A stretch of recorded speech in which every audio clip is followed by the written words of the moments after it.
Sean todos bienvenidos a un nuevo capítulo de Más Arte, Más Ciudad. Como invitado especial hoy nos acompaña Cristian Padilla. Bienvenido, Cristian. Muchísimas gracias.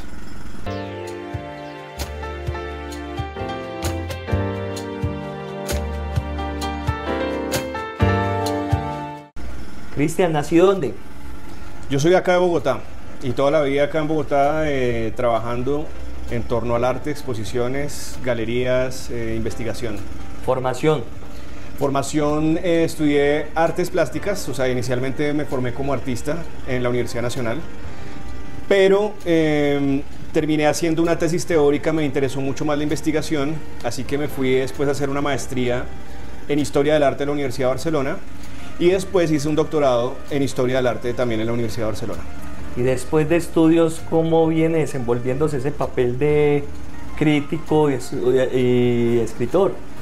Pues he venido haciendo mucha investigación en torno al arte colombiano y latinoamericano desde el inicio de mi formación. Así que ya llevo 15 años ininterrumpidos de escritura sobre arte colombiano, arte latinoamericano, exposiciones de artistas contemporáneos también. Entonces, cada una de esas fases de la formación, ya sea, digamos, el pregrado o la maestría y ahora el doctorado, vienen acompañadas de una investigación de largo alcance.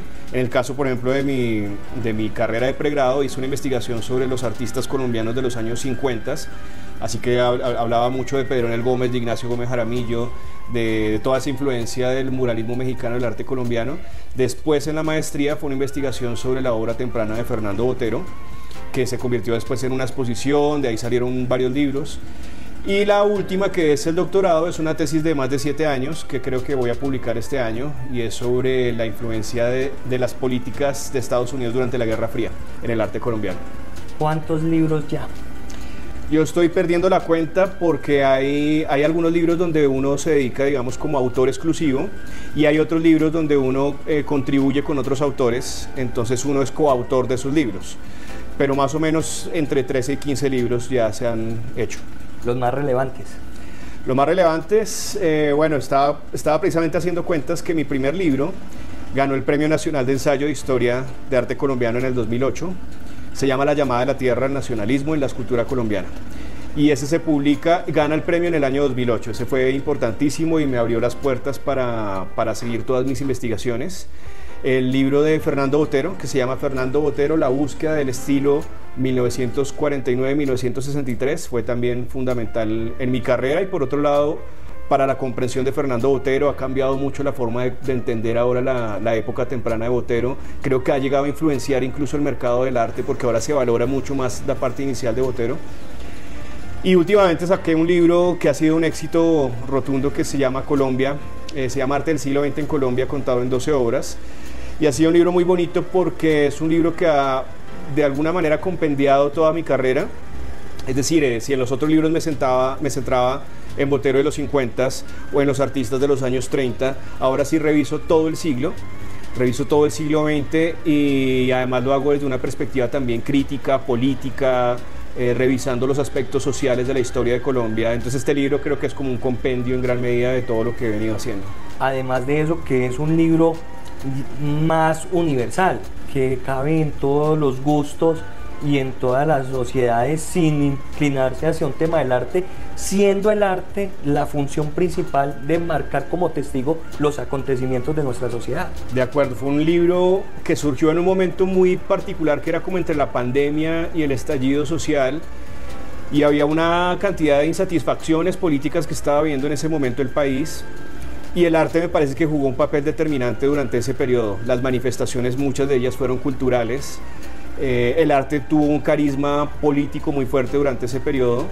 Y entonces me pareció importante revisar cómo el arte había tenido un papel determinante a lo largo de todo el siglo XX. Y quería encontrar cuáles habían sido las obras como más potentes que hubieran podido cambiar en cierta medida la percepción del mundo para los jóvenes, para los artistas, para los intelectuales. Y entonces de ahí surgió un libro cuyas 12 obras principales son las obras para mí que dictan de alguna manera como el clima de cada generación, que señalan cuáles eran como los retos y los acontecimientos que estaban preocupándole a los artistas en cada uno de esos periodos. Refrescando un poco la memoria, acordémonos de algunas. Algunas, no las digo todas porque sería spoiler, ¿no? Pero algunas, por ejemplo, a mí me parece que una obra que es determinante es La Bachué de Rómulo Rosso. La Bachué de Rómulo Rosso es posiblemente la primera obra de arte moderno en Colombia, pero además es una obra de arte que revisa por primera vez la iconografía de las comunidades indígenas que habían habitado nuestro territorio. Entonces, mientras todos los artistas estaban mirando España y Francia para llegar acá convertidos en pintores de corte de la élite política y hacer los retratos del presidente, Rómulo Rosso lo que hace es mirar realmente como hacia adentro, un poco también inspirado en las vanguardias europeas, posiblemente en Picasso. Y entonces empiezan a encontrar y a descubrir que lo que había que mirar no era para afuera en Europa, sino para adentro en Colombia. Y es una investigación tremenda que él hace en torno a lo muisca, a lo prehispánico, a la orfebrería de distintas sociedades prehispánicas. Y de ahí surge una pieza fundamental que es la Bachué. Esa me parece que es una clave. Los murales de Ignacio Gómez Jaramillo. Yo quiero, perdón, antes de que continúe con el tema, ahorita detrás de cámaras te decía algunos elogios del libro, y tengo uno y te lo digo después de cámara, y es precisamente ese. Y es sorprendente ver cómo muchos de nuestros artistas colombianos se fueron a educar de una manera, a instruirse en Europa, y se dejan contagiar como de todo este movimiento barroco, renacentista. Pero Rómulo no, Rómulo dice, ustedes tienen sus obras, su mitología, nosotros también. Exacto. Y llega y plasma o esculpe sus orígenes, tanto al punto que sorprende al rey de España. Así es. Y tiene un premio por ello, y es marcar como una identidad propia y no opacar de dónde viene, quién es, sino que nosotros también tenemos historia, nosotros también tenemos arte. Por eso a mí me parece que Rosso es genial y es protagónico en el siglo XX, por eso mismo, porque todos tenían como una visión muy clara de lo que querían hacer en Europa y cumplían con su misión, era ir a estudiar, formarse y volver y hacer lo que estaba predispuesto, o sea, ya tenían absolutamente sus objetivos planeados. Pero Rosso es muy inteligente porque logra ver desde afuera que lo que necesitaba realmente era mirar dentro de su país. Y yo creo que en gran medida lo logra es porque se encuentra con otros intelectuales latinoamericanos que están con las mismas preguntas, con las mismas inquietudes. Y el muralismo mexicano está en el ambiente. Entonces muchos intelectuales están diciendo, no, lo que tenemos que mirar es América. América es el continente del futuro. Y hablando de México, lo adoptan, quieren darle nacionalidad, cosa que tristemente no hicimos los colombianos en resaltar su... Nunca regresó, fue lo que llamaríamos ahora como un cerebro fugado. Sí, porque no se creó un ambiente para patrocinar y para promocionar a los artistas colombianos. Entonces él es muy inteligente también y dice, no, si México sí está protegiendo a sus artistas, entonces yo para qué me regreso a Colombia. Y tomó una decisión lamentable pero afortunada para él, porque el país lo adopta, lo convierte en un maestro de importancia, le dan trabajo. Es más, le llegan a comisionar en cierto momento a hacer un monumento a la patria. Es decir, que ya era adoptado como mexicano, porque no van a dejar que un monumento a la patria lo haga un artista que no es de la patria, ¿no? No es de la patria. Entonces, lamentablemente, pues tiene que vivir el resto de su vida en otro país, pero es un país que lo adoptó como su hijo y él fue feliz en un país que además es maravilloso. Sí. En todo caso. Ahora sí te dejo. Segundo. También la influencia de México está en otra de las piezas claves para mí del siglo XX, que son los murales de Ignacio Gómez Jaramillo. Ignacio Gómez Jaramillo fue el primero de los artistas que se fue a estudiar a México. Rosso se había ido antes, en los años 31, 32 llega por primera vez a México, pero Ignacio Gómez Jaramillo se va becado para estudiar muralismo y para acercarse a la obra de Rivera, de Siqueiros, de Orozco, y regresa, cuando se le acaba esa beca, regresa y las instituciones públicas lo empiezan a comisionar para hacer murales. Entonces los primeros murales que se hacen después de esa conexión con México están en el Capitolio Nacional, y son murales que también son muy políticos, porque el que iba a untarse de la pintura mexicana comprendía que no solamente era el fresco y no solamente era, digamos, el formato y el edificio, sino que había una potencia diferencia tremenda en los temas. Entonces el tema tenía que ser como la reivindicación de la raza, de lo mestizo, la reivindicación del trabajador, del obrero, del campesino. Entonces cuando llegaban de México llegaban a ponerle la cara, y eso es lo que pasa con el Capitolio Nacional. El Capitolio Nacional es como el poder político, pero en la mano de las élites blancas que han regido el país, y entonces va Ignacio Gómez Jaramillo y les pone las negritudes en un tema que es la liberación de los esclavos, y los insurgentes comuneros en otra pared. Entonces como que les hace un reclamo en la pared y como que ni se dan cuenta, pero es una obra potente, bastante poderosa. potente, sí. 1/3. 1/3. Bueno, habría que señalar, yo creo que una de las más influyentes y poderosas, que es La violencia, de Alejandro Obregón, Sí. del año 62, un año en el que se está empezando hasta ahora a evaluar qué es lo que había pasado durante todo ese periodo que se llama la violencia, según los historiadores, y que algunos indican que tiene sus inicios con la muerte de Gaitán en el 48. Toda esa guerra civil nunca declarada de este país, que de hecho todavía estamos sufriendo ininterrumpidamente durante más de 70 años, tiene sus inicios en la forma, digamos, de confrontar las ideas políticas liberales y conservadoras que rigieron este país. Y entonces viene un capítulo tremendamente oscuro, que es con los gobiernos conservadores del 48, muy especialmente con el de Laureano Gómez a partir del 50, pues hay un desangramiento del país, que solamente hasta el año 62 se empieza a esclarecer con algunas investigaciones de sociología. Estaba involucrada la Facultad de Sociología recién fundada, y entre esos estaba Camilo Torres. Eduardo Mañaluna estaba presente también en la investigación, y Falsborda, que fue, digamos, la figura que dirigió toda esta investigación. Sacaron a la luz las responsabilidades que habían tenido tanto los liberales como los conservadores, los grupos paramilitares urgentes en esa época, los grupos guerrilleros urgentes en esa época, incluso la curia, qué papel había tenido determinante ahí. Y eso causa un gran impacto en la mente de Alejandro Obregón. Y Alejandro Obregón, entonces, a partir de esta investigación, de este libro y de las fotografías, que por primera vez se publican las fotografías que dan prueba de que sí existían amedrentamientos y terror a partir de la decapitación de los cuerpos y de una cantidad de morbosas formas de agredir al cuerpo del otro, como el corte de corbata que llamaban, o el corte de florero, y todas estas aberraciones. Entonces Alejandro Obregón hace una obra muy fuerte que protagoniza una mujer asesinada que está embarazada, pero que se convierte en paisaje. Entonces es una obra muy inteligente en el sentido de que une paisaje, que ha sido, digamos, uno de los grandes temas de Obregón, pero violencia y muerte en una sola imagen. Es una obra poderosísima y causa, yo creo que es una de las obras más influyentes, porque toda la generación ve a Obregón haciendo esto, cuando es un Obregón ya maduro, tiene 42 años, ya estaba consolidado como el mayor artista, y empieza a hablar de cosas que no hablaban los artistas en la época. Entonces todos los jóvenes cogen a Obregón como el héroe y como la visión y el ideal del artista que pinta, pero que al mismo tiempo está haciendo crítica y está opinando y está diciendo cosas. Cristian, el arte cumple muchas funciones. Algunos se enrutan por el tema estético, otros simplemente abstractos, y algunos denuncian. En lo personal, ¿qué le aconsejas a un artista? Que no se desligue de su tiempo, porque cuando el artista se desliga de su tiempo, realmente su función como artista no está siendo más que decorativa. Y me parece que el arte es más que decoración. Entonces los grandes artistas han sabido poner a dialogar sus lenguajes, muchos de esos pueden ser abstractos, pero con las circunstancias que está viviendo el mundo o el país en cada momento histórico. Entonces, por ejemplo, otra de esas obras que encuentro yo poderosísimas es la obra abstracta de Edgar Negredo o de Eduardo Ramírez Villamizar, que en cualquier caso estaban contando aspectos de su momento como la modernización de un país, la búsqueda, digamos, de unos lenguajes que entablara entre arquitectura, diseño urbano de una ciudad que estaba todavía con caballos en la calle. O sea, tuvimos una Bogotá con caballos en la calle hasta 1998. Entonces nosotros hablándonos de la Atenas latinoamericana, y resulta que estamos súper atrasados. Entonces de alguna forma los artistas estaban también haciendo señalamientos a partir incluso de la abstracción de esas falencias que nosotros tenemos.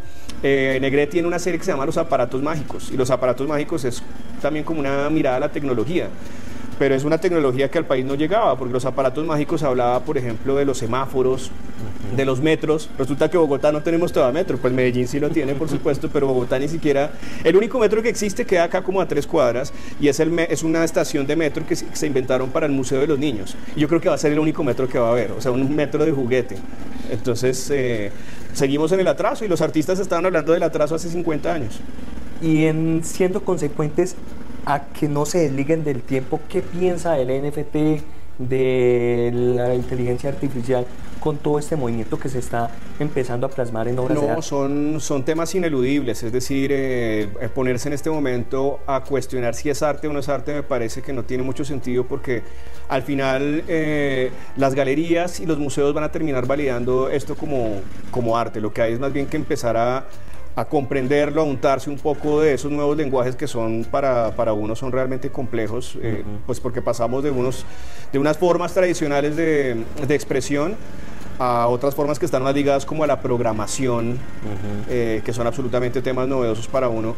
Pero es evidente que hay cosas ahí muy interesantes que hay que empezar a entender. Creo que son temas aún muy nuevos, al menos en mi caso creo que todavía me falta mucha documentación para empezar a comprenderlos, pero no hay que tomarlos como algo pasajero, porque creo que sí hay muchas de esas cosas que están para quedarse. Por lo que te escucho hablar y lo que asocio con todo este tema es que el arte está cumpliendo una función de ser testigo de los acontecimientos de la humanidad.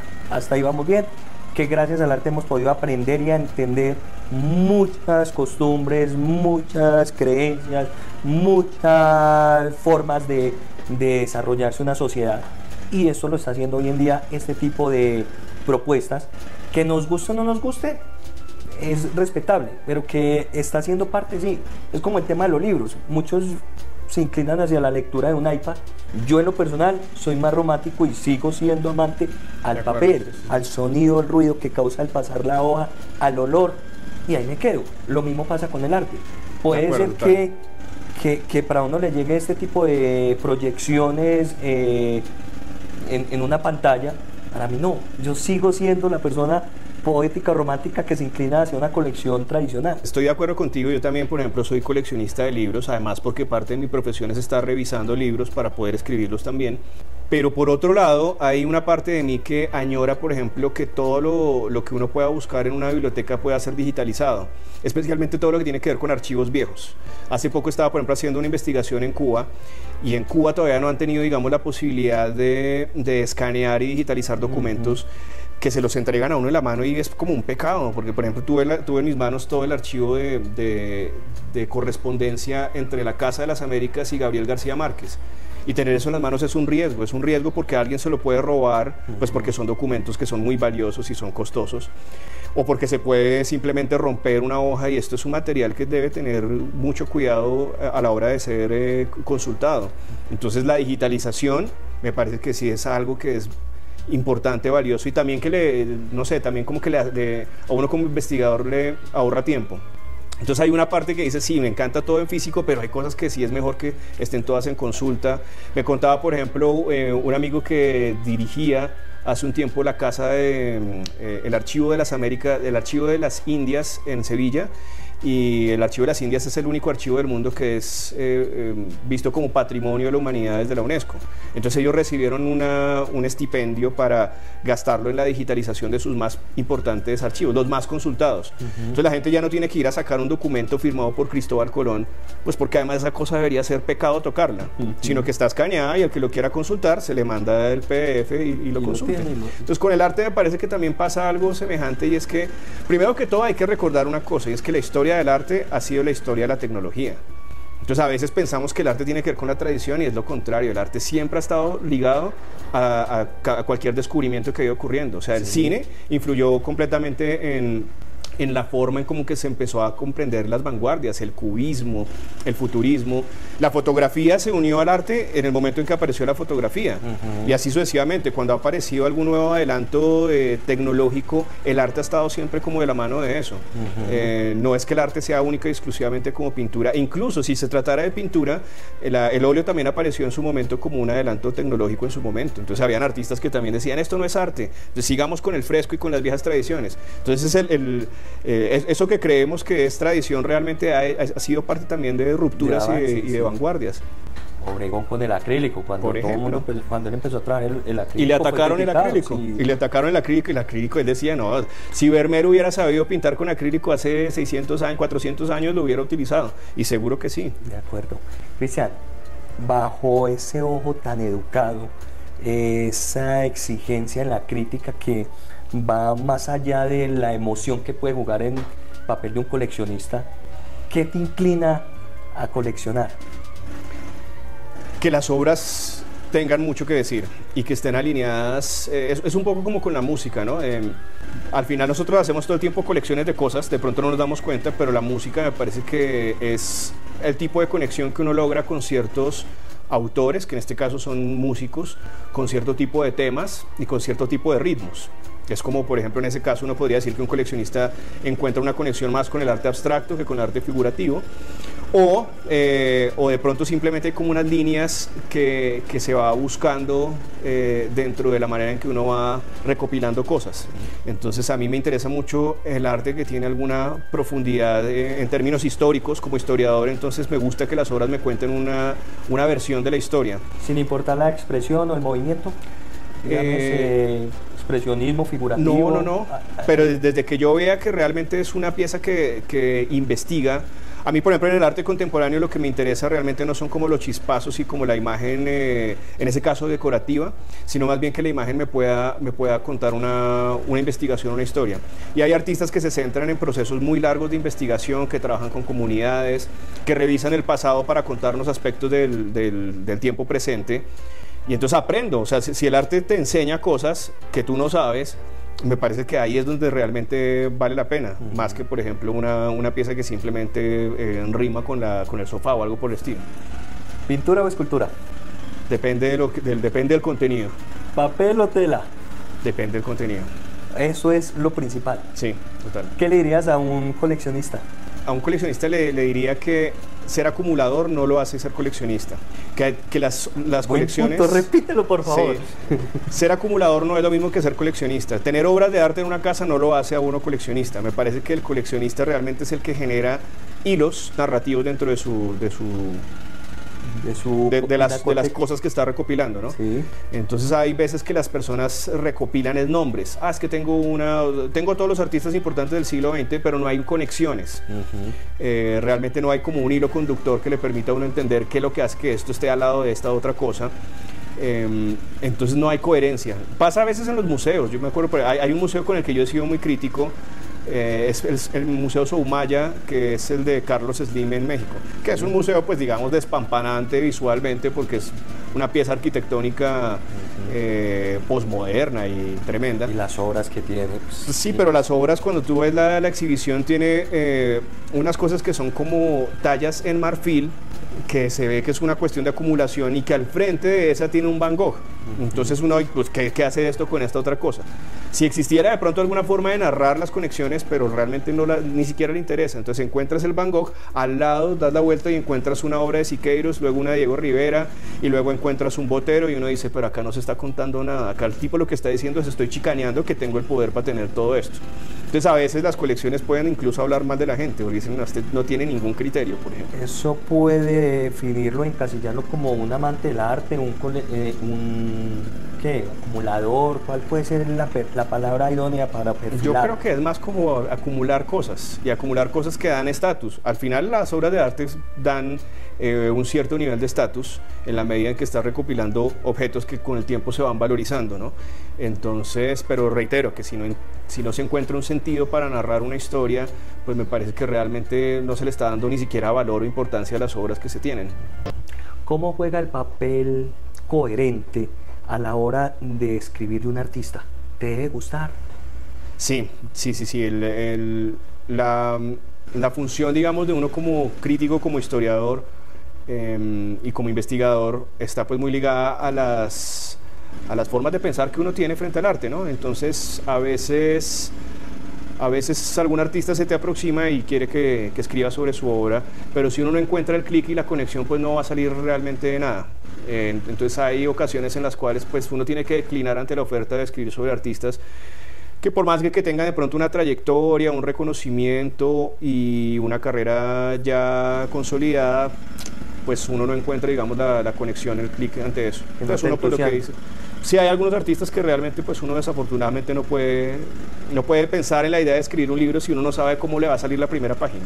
Y pienso que también juega el motor inspiración en la pluma, como lo hace en el pincel. Si no hay inspiración, si no hay motivación del artista... Bueno, pero es que la inspiración viene directamente del artista. Hay artistas, por ejemplo, que yo desconozco, que me dicen, ven a mi taller y miras mi trabajo, y pasas todo lo contrario, una conexión que dice, wow. Yo me acuerdo, por ejemplo, uno de los primeros libros que escribí lo hice con un artista antioqueño que se llama Germán Arrubla, y me acuerdo que él me había pedido que le escribiera un texto de una página para poderlo poner, digamos, en la pared de la exposición que iba a hacer. Y me invitó a su taller y nosotros terminamos hablando durante horas y horas, y él me comentaba de dónde venían sus procesos, y entonces yo le dije, no, mira, Germán, acá no hay que hacer un texto de una hoja, acá lo que hay que hacer es un libro. Wow, entonces ahí fue lo contrario, o sea, fue como había tanto que decir y habían conexiones tan interesantes para narrar, pues que un texto de una página realmente no daba. Y hay veces en que me enfrento con un artista que me toca escribirle una página y no me sale, diciendo, pero no, es que no tengo nada que decir de esta persona. Entonces es relativo. Hoy 5 artistas que para ti sean prometedores, ¿y por qué? 5 artistas que sean prometedores. Uy, eso está difícil decirlo así como tan, de una forma como tan repentina, ¿no? A ver, estoy trabajando en este momento con Didier Bedoya. Didier Bedoya es un artista que tiene una proyección, es muy joven, tiene una proyección tremenda, tiene un proceso, digamos, de investigación que parte de una experiencia de vida muy personal, que es poderosísimo, y eso hace que su obra tenga, pues, una coherencia tremenda. Bueno. Los formatos que ha venido trabajando, los materiales que viene trabajando y los procesos largos de investigación hacen que sea una obra importante. Me gusta, coincido. Bien. Landis Roemola es una artista con la que estoy también trabajando, es una artista nacida en Colombia, pero ella fue adoptada y llevada a Finlandia y regresó este año.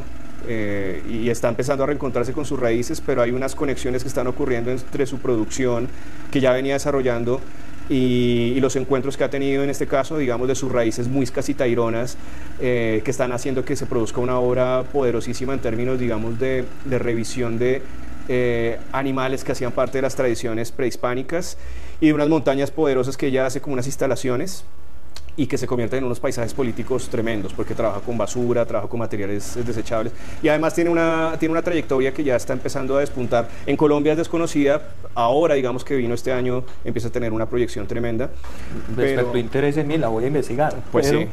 Y ella viene el próximo año, entonces espero que podamos hacer más exposiciones a partir de enero, tanto acá como en Medellín, pero tiene una obra que ya se ha exhibido en Finlandia, en Alemania, tiene un proyecto para grandes exposiciones el próximo año a nivel latinoamericano. Wow. Entonces eso me parece también es una artista importantísima, sí. 3. A ver, hay un artista que me gusta mucho, no podría decir mucho más, pero lo que he visto de él me parece encantador, poderosísimo, que es Adrián Gaitán, que obtuvo, no, mentira, se presentó al último premio Luis Caballero, desafortunadamente no obtuvo el premio, pero me parece que la obra de Adrián Gaitán es poderosísima, es tremenda, tiene unas instalaciones que son desbordantes, muy poéticas. Es un trabajo que de todos modos es muy crítico frente a ciertas circunstancias climáticas o a ciertas circunstancias que tienen que ver también con las instituciones artísticas. Ese me parece que es un artista tremendo también. Josman Botero, que vive en Barcelona, también tiene una obra buenísima. No he podido trabajar con él, nos conocemos, pero me encantaría trabajar con Josman. Tiene una obra muy, muy inteligente, un trabajo muy interesante. Así como que se me vengan en este momento a la mente estos. 5. Me ha interesado mucho el arte urbano, y Toxicómano me parece que es un artista, pues la proyección, digamos, ya la tiene, pero sí me parece que Colombia no ha sabido apreciar o no ha sabido todavía entender la importancia del arte urbano. Entonces, a pesar de que, digamos, no es un talento prometedor en el sentido de que ya no es una promesa, es un artista consolidado incluso a nivel internacional. Y Toxicómano es uno de los papás del graffiti y del arte urbano en Colombia, y ya para estas épocas yo creo que ya lleva como 20 o 22 años trabajando. Entonces creo que es el momento, por ejemplo, de hacer un proceso retrospectivo a su obra, revisarla y entender cómo este man ha sido el papá de todos los jóvenes que ahora hacen graffiti y arte urbano. Entonces me parece que es un artista que hay que revisar. Gran virtud en los artistas, una mente siempre adelantada, ¿no? Total. Muy atemporales. Así es. En ese orden de ideas, ¿hacia dónde se está direccionando el arte hoy en día en nuestro país? Pues yo creo que el arte El arte se dirige, por un lado, a esas nuevas tecnologías, por otro lado, bueno, es que tiene direcciones muy variadas, pero me parece que el arte está entonado con más que nunca, creo que el arte colombiano está muy sincronizado, porque tenemos, digamos, un periodo, estamos en un periodo donde ya hay como una conexión global que permite que el arte no esté como tan rezagado como en otros momentos. Entonces, no sé, cuando hablábamos, por ejemplo, de la abstracción en los años 50, que era nueva en Colombia, pues resulta que la abstracción ya llevaba 30 años en Europa, ¿cierto? Entonces, cuando estábamos hablando de arte experimental con sonido en los 60s o 70s, pues eso ya se llevaba haciendo 40 años en Europa. Yo creo que ahora estamos un poco como más conectados, entonces creo que el arte tiende más a esas nuevas tecnologías, a la instalación, al video. Hay algo que más que se vaya dirigiendo en esa dirección o que esté determinando un nuevo camino, creo que el arte colombiano y latinoamericano en general van a seguir siendo muy políticos. Y está cogiendo una fuerza de posicionamiento global por ejemplo, en el continente europeo valoran grandes artistas que hoy contamos con ellos y con su obra y que empiezan ya a verse en sus precios a la alza en las subastas. Pero y también lo veo por precisamente la circunstancia de que son artistas que hablan de acontecimientos que pueden vincularse a las circunstancias mundiales, globales. El desplazamiento que vivimos de una forma como tan cercana en Colombia, que básicamente convivimos con ello a diario, es sin embargo un acontecimiento global. Entonces la obra de Doris Salcedo, por ejemplo, que es un artista que tiene un reconocimiento y un impacto mundial ya reconocido, se conecta perfectamente con obra de artistas de Medio Oriente o con artistas que están trabajando en Europa en torno a los desplazamientos que ocurren por Ucrania o que ocurren por el norte de África. Entonces, no solamente son los medios y las maneras en que los artistas hacen arte ahora, sino que las conexiones temáticas hacen que uno pueda comprender, a partir, digamos, del caso colombiano, las mismas circunstancias de Siria o las mismas circunstancias de Ucrania o de otros países. Qué buen punto es volverse como vocero de ellos y lograr conectar con la obra por un acontecimiento personal sin importar el país, la cultura. Porque como te decía, generan conocimiento, precisamente digamos el poder que tiene la imagen, y es como que no solamente la imagen porque esté bellamente compuesta, sino porque te está explicando la historia política de un país. Por ejemplo, te está explicando cuáles fueron los motivos que hicieron que cierta comunidad tuviera, digamos, un acontecimiento violento que los obligó a escapar o huir de unos territorios.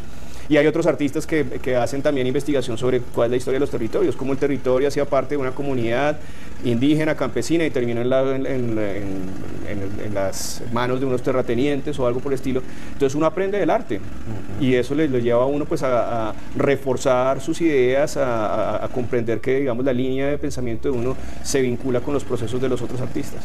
Cristian, adentrémonos en esa investigación boteriana cuando Botero no era Botero, todo lo opuesto, el mundo esférico a lo delgado. Sí. Esto empieza a surgir, yo empecé a hacer una investigación hace 15 años, que fue con la que me gradué de pregrado, y que pretendía como mirar la influencia de Rómulo Rosso precisamente en los artistas colombianos. Cómo Rómulo Rosso había sido tan determinante en el arte colombiano que se había generado una generación que se llamaba los Bachué. Sí. Los Bachué fueron los primeros artistas en empezar a tener unas ideas en las cuales las raíces prehispánicas, la investigación por los mitos, la reivindicación por la raza mestiza jugaban un papel determinante, ¿no? Entonces, hay una crítica de arte que también es una pieza fundamental en el arte colombiano, que es Marta Traba. Y Marta Traba llega en el año 54 a Colombia y llega con otra visión distinta. Ella llega, digamos, impulsando a la nueva generación de artistas, que es una generación de artistas que para ella la temática es secundaria. Lo importante, digamos, es el hecho plástico, la pintura en sí misma, la composición en sí misma, el color. Y entonces aparece la obra de Alejandro Obregón, aparece la obra de Eduardo Ramírez Villamizar, de Edgar Negret, de Guillermo Wiedemann, que ya era mayorcito, pero de todos modos, como venía de Europa, digamos, con el legado del expresionismo, tenía muy clara esa idea de la expresión por encima de los temas.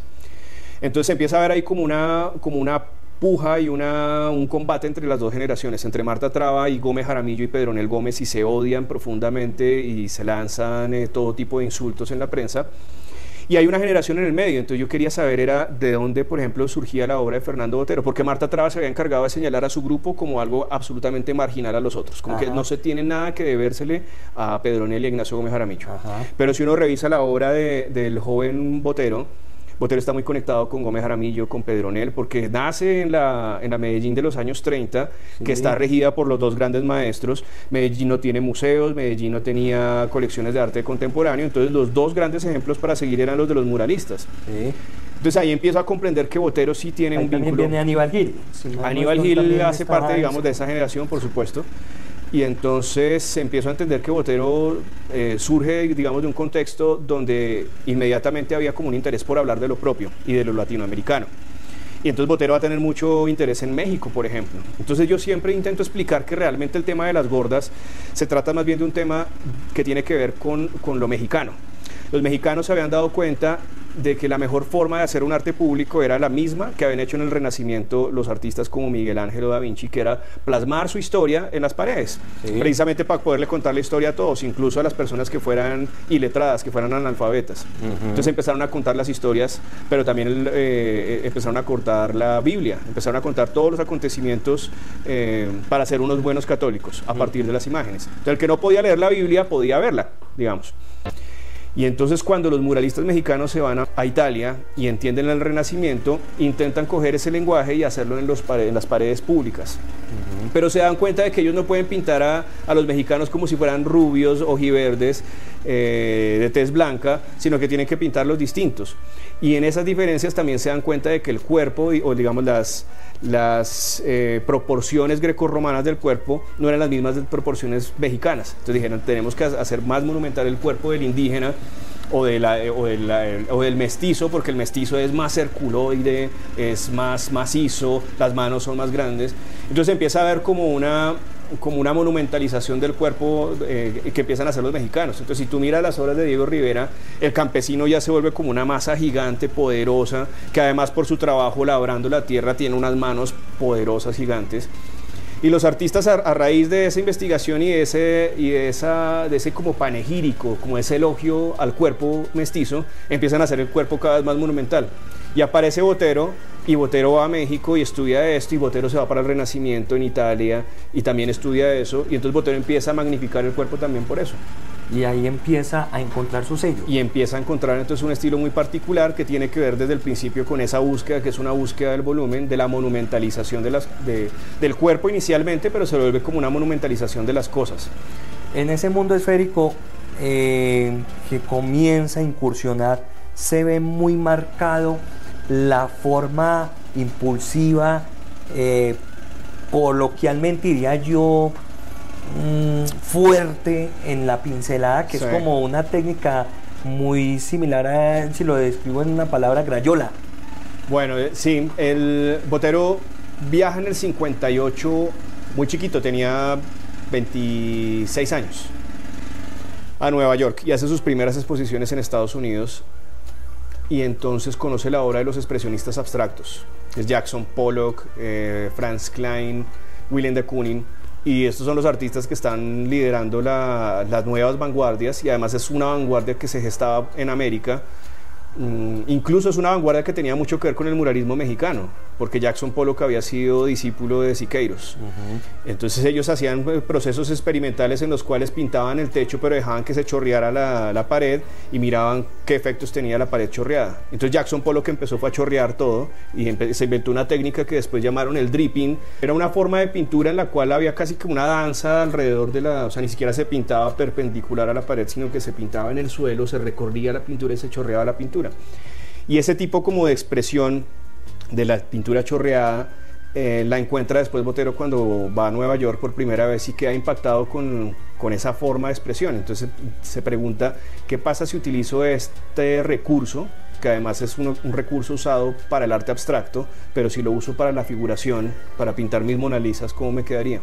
Y empieza a chorrear la pintura y empieza a ser realmente bastante violento, y de hecho en algunas pinturas he incluso encontrado dripping, es decir, se nota que Botero está estirando la pintura así Interesante. Sí. Y entonces es evidente que Botero se deja seducir en algún momento por la pintura americana, además porque estaba viviendo allá y la pintura estaba en auge, entonces yo creo que Botero decía, bueno, también tengo que involucrarme un poquito con este estilo, pues porque es lo que está en auge y está de moda y está vendiendo, y pues yo también necesito acá vender, entonces a ver cómo concilio lo que me interesa a mí, lo que sé pintar y lo que se está vendiendo acá. Entonces yo creo que tiene un poco que ver con eso. Sin embargo, sigue también habiendo la influencia de los colores de la época de Velázquez, que él públicamente lo dice que lo ha tomado como su maestro. Sí, hay una potencia del color tremenda en esa época, pero muy especialmente a partir del 59. Ya empieza uno a comprender como los distintos periodos. Y bueno, yo que he sido, digamos, como me he metido de cabeza en la obra de Botero, entonces conozco muy bien, digamos, que en el 58 tiene ciertos temas y ciertos colores, y después hay otros colores que aparecen. Hay unos periodos donde hay unos colores que son tremendamente potentes y hay unos periodos donde desaparece la gama de color. De hecho, yo siempre lo que he comentado es que Botero me parece que es un artista que siempre cambia, a diferencia de lo que la gente piensa, que Botero es lo mismo. Pero uno puede encontrar que Botero es un artista que todo el tiempo está, digamos, tiene periodos, y esos periodos lo llevan en búsquedas distintas. Sí. Entonces, por ejemplo, está ese periodo que es tremendamente de unos colores que no tienen ni siquiera armonía, sino que es una explosión de color, que es como el año 59. Luego hay un periodo en que se queda sin plata y no tiene ni siquiera para comprar pintura, entonces se queda como con una paleta muy reducida de colores, que es el 61. Y después vienen otros periodos, pero por ejemplo, tú vas a encontrar diferencias tremendamente poderosas en la serie del Circo, que es una serie vibrante, feliz. Esta también fue en México, ¿no? Esta está inspirada en México, pero no, esta es una serie reciente que es como del 2008. Ya. Y a esa serie le sigue una serie que es tremendamente oscura, que es Abu Ghraib. Y Abu Ghraib tenía que ver con las muertes y con las formas de represión que los soldados norteamericanos habían tenido contra personas que habían perseguido, acusadas de terrorismo, y que las habían condenado, digamos, a prisión en unas celdas precisamente de Estados Unidos en Medio Oriente. Entonces, a través de unas fotos que se liberaron y que se hicieron una noticia pública de cómo los soldados, en forma de entretenimiento, torturaban a los presos. Entonces Botero mira la noticia y dice, no, hay que hacer un comentario ácido, fuerte, crítico al respecto de esto, y hace una serie que es tremendamente caravallesca, es completamente oscura, y es exactamente la que le sigue al Circo. Entonces uno mira las dos series, y he tenido la oportunidad de estar en varias retrospectivas a nivel mundial en las cuales las series están exhibidas en cuartos distintos. Entonces tú entras a la serie del Circo, y es una serie de la cual sales feliz, porque estás todo el tiempo frente a color, frente a unos temas que son oníricos, y entras a la siguiente sala, y la sala es oscura, y la sala es, de hecho, a propósito se han puesto como unas luces para hacerla completamente tenue, dramática. Entonces ahí encuentra uno realmente la respuesta a esa pregunta de si Botero es un artista que se repite. Para nada, todo el tiempo está cambiando. ¿Cuál es la mejor época de Botero para ti? Para mí, claramente la época de descubrimiento de su estilo es la más rica, digamos, así, y pues además es como el objeto de investigación que he tenido durante 15 años. Entonces para mí ha sido pues mi época favorita, poder comprender realmente de dónde provenían los nuevos temas que en este momento un chico de 26 años... Es interesante porque me pongo a pensar como mi objeto de investigación era un muchacho de 26 años. Era un genio, era realmente un genio, sí, era un genio. Cristian, ¿por qué Botero es Botero? ¿Por qué Botero es Botero? Porque es un tipo genial, que supo desde muy temprano asimilar todas las influencias, porque es un tipo ambicioso, porque sabía que Medellín le iba a quedar chiquita y se va para Bogotá, y sabía que Bogotá le iba a quedar chiquita, entonces se va para Europa, y sabía que Europa era chiquita, y entonces cada vez estaba como todo el tiempo yo puedo, y contra viento y marea y contra todas las circunstancias que puedan ocurrirle, conquista absolutamente todo. Entonces Botero a sus 91 años es la prueba fehaciente de la perseverancia. Un artista... O la terquedad, diría yo, porque es ariano, somos nacidos el mismo día, el 19 de abril. Yo el 18. ¿El 18? Ah, bueno. Aries. Y es pensar que en realidad, guste o no guste, lo critiquen, lo aplaudan porque es controversial para unos, para otros motiva admiración. Botero creó un sello que en milésimas de segundos uno logra identificar su obra, Sí, total. donde quiera que esté y donde quiera que vaya. Y además lo creo muy temprano, porque lo que hago en esta investigación es como encontrar que Botero a sus 30, 32 años ya tiene un estilo que es reconocible. Entonces la gente dice, pero es que se repite, dice, pero es que si uno ya se encontró, ¿por qué tiene que buscarse de nuevo? Entonces yo siempre pienso un poco en la música, por ejemplo en los Beatles, o sea, ¿por qué los Beatles por qué Paul McCartney no toca como antes? Pues porque ya lo hizo. Ya lo hizo. Uno tiene su vanguardia una vez en la vida, Sí. y Botero la logró encontrar a los 32. Hay artistas que la buscan toda su vida y no la encuentran. Dicen que Stefan Zweig dice que la humanidad tiene un momento estelar, un instante, y ese es el que causa el destello o el detonante en toda su trayectoria de Así es. vida. Cristian, ¿en qué estás trabajando ahora? El día de mañana va a salir un libro nuevo de esta editorial. Colombia salió con una editorial independiente a raíz de unos estímulos que obtuvimos acá en Bogotá, que se llaman Escultura Local. Entonces el libro de Colombia salió como una editorial independiente, y ahora vamos a sacar un segundo libro de esta editorial. El libro se va a llamar Si los muros hablaran, Arte mural de Bogotá en 50 obras, 1930-1999. Qué chévere. Entonces es una historia del muralismo, ya que estamos hablando del muralismo. No existe una historia del muralismo en Colombia, cosa que a mí siempre me llamó la atención, pero nunca lo toqué como de una manera directa. Estaba hablando de los artistas de los años 20 o 30, luego estaba haciendo una revisión del siglo XX, hice exposiciones que hacían relaciones entre México y Colombia, pero nunca me centré específicamente en el muralismo. Esta vez tuvimos la oportunidad de hacer una investigación de la mano con una investigadora brillante que se llama Elena Biesner. Ella es como la eminencia de la restauración y de la conservación en el arte colombiano. Fue decana de la Facultad de Restauración en su momento. Entonces Elena Biesner nos reunió para plantearnos una investigación. Oiga, ¿por qué no vamos a mirar todos estos murales que se caen? Nadie les para bolas, no están ni siquiera inventariados por el distrito. Se supone que es arte público, pero es arte público a puerta cerrada. Tenemos que redescubrirlo y tenemos que darlo a conocer. La mejor forma de proteger las cosas es dándolas a conocer. Completamente de acuerdo. Entonces iniciamos la investigación con Elena Biesner, restauradora, Lisette Piñeros, que es arquitecta y que nos aportó muchísimo para entender cómo, digamos, las obras de arte mural están hechas para ciertos recintos. No es como, digamos, una pieza que tú puedes quitar y llevar para otro lado. El arte mural es hecho para lugares específicos, entonces a veces tiene relación con los lugares, a veces no tiene relación con los lugares porque es un edificio viejo al que se le pone después una pintura moderna. Entonces hay diálogos que se logran a veces afortunadamente entre las obras y los edificios, hay veces que no. Y a raíz de esa investigación, entonces teníamos todo el material para un libro y además un material muy gráfico. Se sacaron fotografías maravillosas hechas por Catalina Bautista de todos los murales, y hicimos una investigación también en la que encontramos fotografías de los artistas haciendo los murales, hicimos planos de los edificios para que la gente pudiera entender dónde en el edificio está el mural. Entonces va a ser un libro muy visual, muy gráfico, y yo creo que va a ser la primera vez que se pueda entender en el arte público la importancia patrimonial que tienen los murales y la historia del muralismo en Colombia. Además de eso, esperemos que tengamos buenos resultados en valorar y que se puedan recuperar en un periodo de restauración y no dejar perder lo que está contado a través de un mural. Esa es la meta porque, como te digo, para mí la protección inicia a partir de la divulgación. Entonces, una vez salga el libro, la gente va a entender que va a haber un mapa donde la gente va a poder ver que el mural queda acá, queda allá, y entonces uno ya puede ir a golpear la puerta y decir, oiga, este mural es público, me deja entrar a verlo, ya no va a haber excusas como, pues, no puede entrar. Cristian, se nos va acabando el tiempo y no quisiera despedirme sin antes decirte qué te gustaría que te preguntara bajo el lente de Más Arte, Más Ciudad. ¿Qué me gustaría? ¿A qué más te dedicas? Aparte de hacer libros, ¿a qué te dedicas?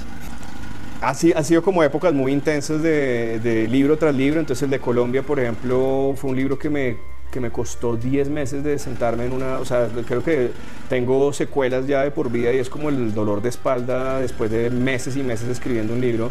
Y después de ese libro saltamos al de mural y después de ese tuve que hacer mi tesis doctoral. Entonces llevo como 3 años sentado. Y el último libro, que es mi tesis doctoral, pues espero publicarlo también este año. Pero también me interesa mucho la música, me interesa hacer música. Entonces creo que en algún momento me dedicaré como a hacer una pausa y a hacer música. También me interesa el lenguaje audiovisual Y creo que muchas de las cosas que he contado en libros también pueden proyectarse, digamos, de esta manera, de una forma como audiovisual. Entonces me interesa mucho la posibilidad de empezar a desarrollar documentales sobre arte. Tengo por ahí un proyecto que más adelante espero poder empezar a desarrollar, por supuesto. ¿Quién es Cristian Padilla? Sin los calificativos, los estudios, los nombres, como persona, ¿quién es? Un tipo muy chévere que está absolutamente absorto en comprender de dónde venimos, y para poder entender de dónde venimos entonces ha intentado descifrar la historia política, social y cultural de Colombia. ¿En qué cree? En el amor. ¿Qué espera de nuestro país? Que algún día la gente pueda poner por encima de su prioridad personal y de sus intereses individuales a los demás.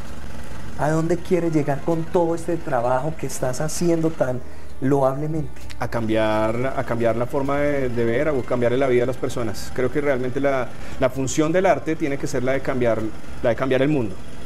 Y cambiar el mundo no es hacer que el mundo se devuelva o darle una forma distinta al mundo. La forma de cambiar el mundo es poder crear ideas y conciencia que perduren y que dejen influencia en otras personas.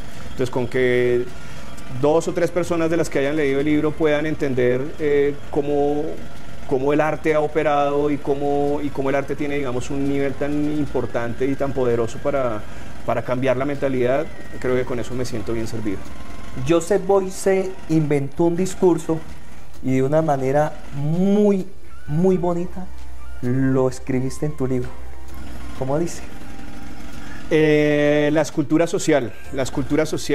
Joseph Beuys decía, realmente lo que no hay, la función del arte no tiene que consistir en moldear y modelar arcilla como si se estuviera haciendo una escultura. El arte tiene que ser una herramienta para moldear y modelar la sociedad. Así que lo que hay que hacer es una escultura social.